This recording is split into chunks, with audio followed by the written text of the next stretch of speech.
Hello students, welcome back.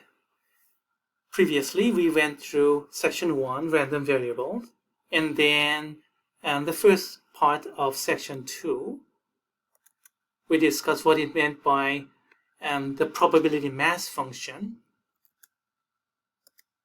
and went through some examples. We didn't talk about the cumulative distribution function yet, but we're going to start shortly. By the way, and according to my convention, we define probability mass function and the cumulative distribution function this way and that way, and then put these two together into a single entity, and I call it the probability distribution of the given discrete random variable x. Now, that's okay, but if you read through some other textbooks, then those authors try to explain what it means by probability distribution in very different ways. And I don't think those are good ideas. I mean, I've seen many textbooks, but I've never seen a satisfactory explanation from 1000 level textbook anywhere. And this one, well, I'm not going to reveal the author, but I took it because it was so funny. I mean, this is positively the worst explanation of anything I've ever seen in any math book. What is probability distribution? Here's the explanation: a distribution of the probabilities associated with blah, blah, blah. What is this? Simply change the order of these two words and suddenly this concept becomes understandable. I mean, what is probability distribution? Oh, it's a distribution of the probabilities. Come on, this is really bad. Of course, I mean, there were a lot of good things in this textbook, and I adopted many of those, yes, but that explanation is really bad. I'll go with this. For any discrete random variable, it is possible to define the probability mass function. We can do it like this. And also, it is possible to define a cumulative distribution function. We're going to do it this way. Now put these two functions together into a single entity, and that's what I'm going to call the probability distribution of that given discrete random variable x. All right? All right. So much for some terminologies associated to these. Let's come back to this main issue. We discussed probability mass function. Now let's go to cumulative distribution function.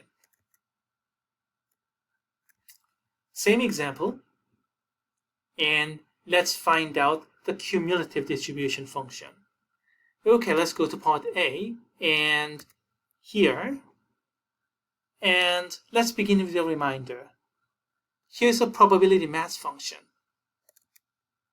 We have 0, 2, or 3 corresponding R, G, B respectively, and the probabilities 5 tenths, 3 tenths, 2 tenths. Otherwise, all impossible, so probability 0. And then we have a dot plot like this. Now you can express the same thing in vertical table form like this, or piecewise defined function form like that.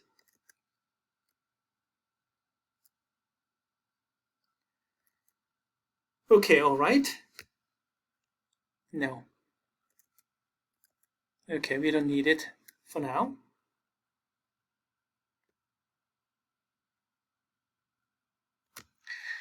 Now, let's work out some cumulative distributions. What is capital F of, say, negative 0.5? That is probability that this capital X is taking a value negative 0.5 or less. And what is this probability? The smallest possible value is 0.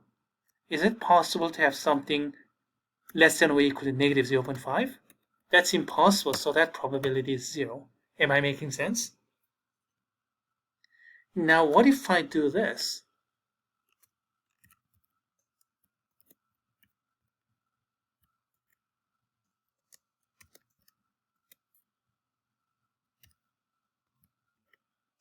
What is it? probability that this random variable is taking value negative 0.1 or less.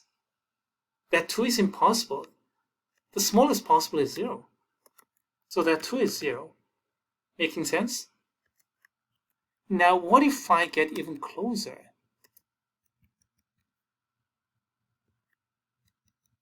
Still 0. Because no matter how many zeros here, this is still negative, so less than 0. Smallest possible is 0, equal to 0, but this is strictly less. You see, this one is strictly less than 0. This one may be less than or equal to, but this number is strictly less. So we get all zeros. Finally, whenever I hit 0, x equal to 0, probability that x is less than or equal to 0, and now this probability is no longer 0. Now the red is eligible, and how many red balls are there? 5/10, or 0.5 if you will. So what happened?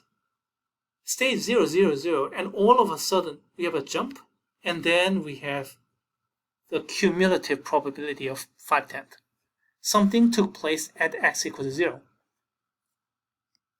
I mean, what if I go beyond that?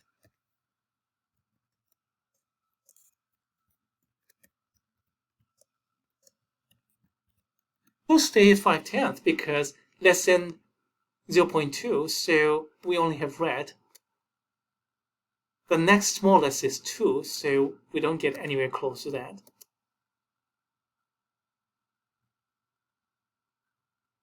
Now what if I go f of 1.9?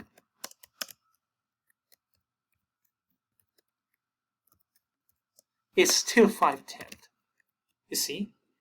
1.9 is still less than 2, so you didn't hit it yet. So green is not eligible yet. So cumulative probability stays at 5/10. I don't care how many 9s you have here. We still have 5/10 because this is still less than 2, so green did not kick in. And all of a sudden, if I have x equal to 2,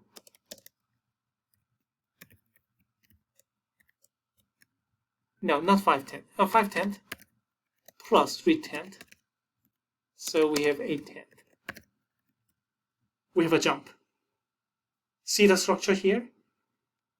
Stay the same at 0. Nothing is accumulated, so nothing was added, so we start from 0, and suddenly, boom, 5/10.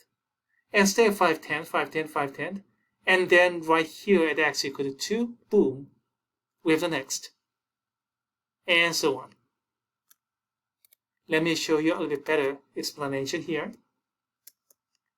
These three numbers, 0, 2, and 3, divide the number line in 4 pieces, 4 intervals, less than 0, and between 0 and 2, between 2 and 3, and finally greater than 3. And in these intervals, no matter what x value I select, the cumulative probability of anything from here or to the left, I have nothing to add up. So that probability, cumulative probability, is 0. Now if I select an x value in the second interval, whatever x value here, accumulate everything to the left. I have this red. So that one was added. Remember, cumulative, you have to accumulate. You have to keep adding up. If I have something here in this third interval, then everything to the left, I have to accumulate red and then green. So these two probabilities were added. If I have something here and everything to the left, what do you get? These three things were added. You see, this is cumulative probability. Add up, add up, add up. Eventually, what do I get? We get this. Always begin from 0 because nothing was added yet. And then accumulate, accumulate, accumulate. Add up, add up, add up. Eventually, everything was added up, so end up with 1. Start from 0, jump, jump, jump, jump, and then eventually we get to 1 and no more jump. graphically, it looks like this.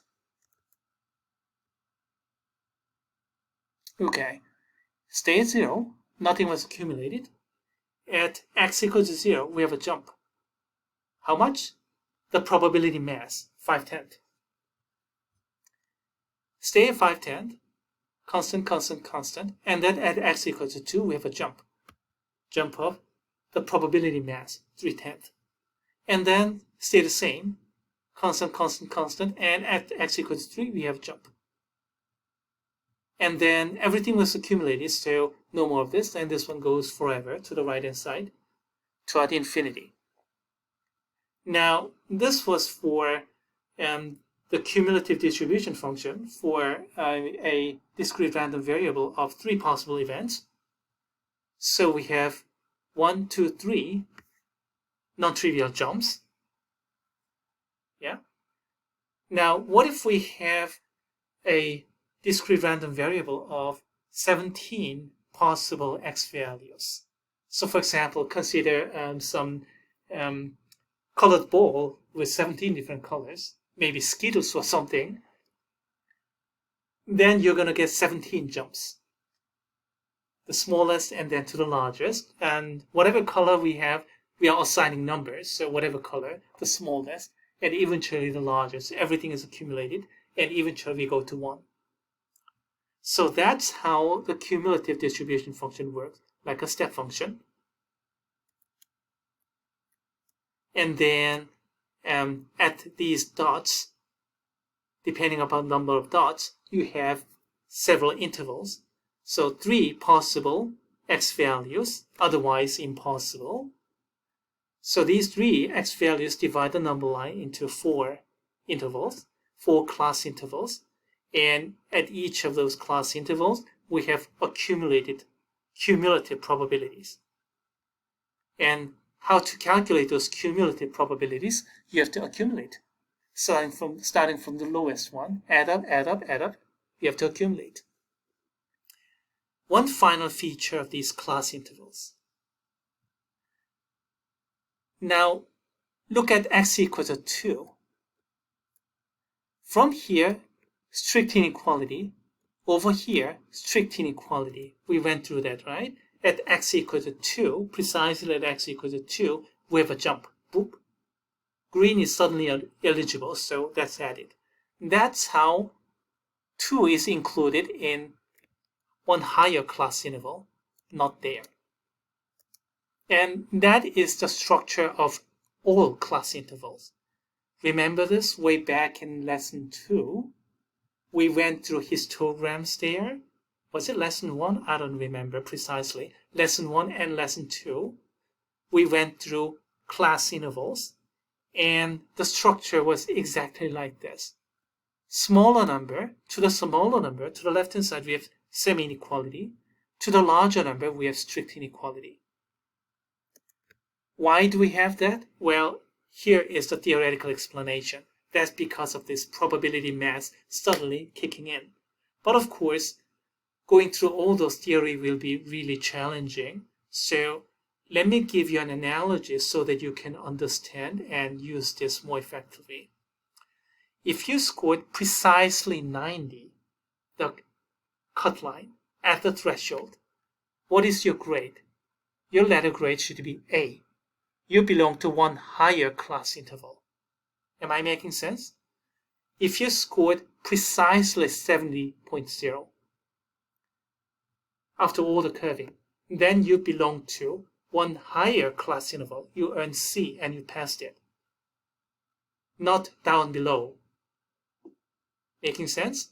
So smaller number, the left-hand side is semi-inequality, actually allows you to move to one higher class interval at the threshold.